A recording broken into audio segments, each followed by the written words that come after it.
Hello बच्चों, ये प्रश्न को देखते हैं। तो प्रश्न में दे रखा है ZnH2SO4 HCl के साथ हाइड्रोजन देता है किंतु HNO3 के साथ नहीं, क्योंकि यह 4 विकल्प दे रखा है A, B, C तथा D। आइए मुख्य अवधारणा की चर्चा करते हैं। मुख्य अवधारणा। तो प्रश्न में क्या दे रखा है, ZnH2SO4 HCl के साथ हाइड्रोजन देता है किंतु जो हमारा HNO3 होता है ये नहीं देता है, ऐसा क्यों है? तो जो हमारा HNO3 होता है ये हमारा क्या होता है, ये हमारा होता है प्रबल अक्षीकारक। तो अगर हम बात करते हैं वैद्युत रसायन श्रेणी में क्या होता है, जो हमारा जिंक होता है यह हमारा वैद्युत रसायन श्रेणी में ऊपर उपस्थित होता है H2O के, यानी कि जो हमारा Zn है वो अधिक क्रियाशील होता है हाइड्रोजन से।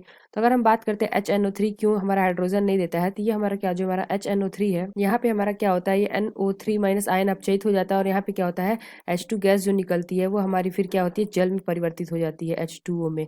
अगर हम इसकी अभिक्रिया देखें तो अगर हम Zn की अभिक्रिया HNO3 के साथ कराते हैं तो हमें क्या प्राप्त होता है, अगर हम Zn की अभिक्रिया कराएंगे 2HNO3 के साथ तो हमें क्या प्राप्त होता है, हमें प्राप्त होगा ZnNO3 का ट्वाइस प्लस 2H। तो यहाँ पे जो हमें हाइड्रोजन गैस प्राप्त होता है ये क्या होता है, दोबारा अभिक्रिया होती है HNO3 के साथ।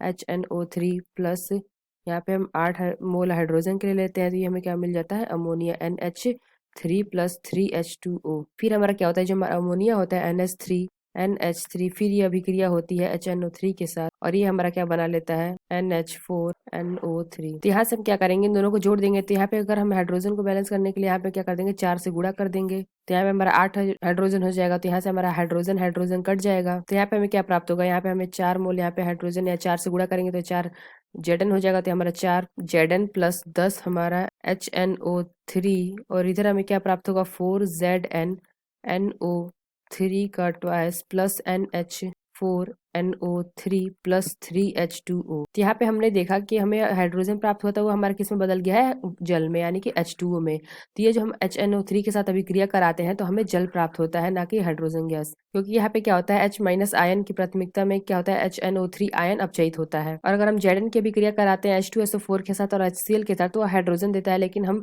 HNO3 के साथ अभिक्रिया कराते हैं तो H2O देता है, यानी कि जल देता है, यानी कि हाइड्रोजन मिलता है वो हमारा क्या होता है, दोबारा अपचयित होकर क्या बना लेता है, H2O गैस में परिवर्तित हो जाता है। तो आइए अपना विकल्प देखते हैं कौन सा विकल्प सही है।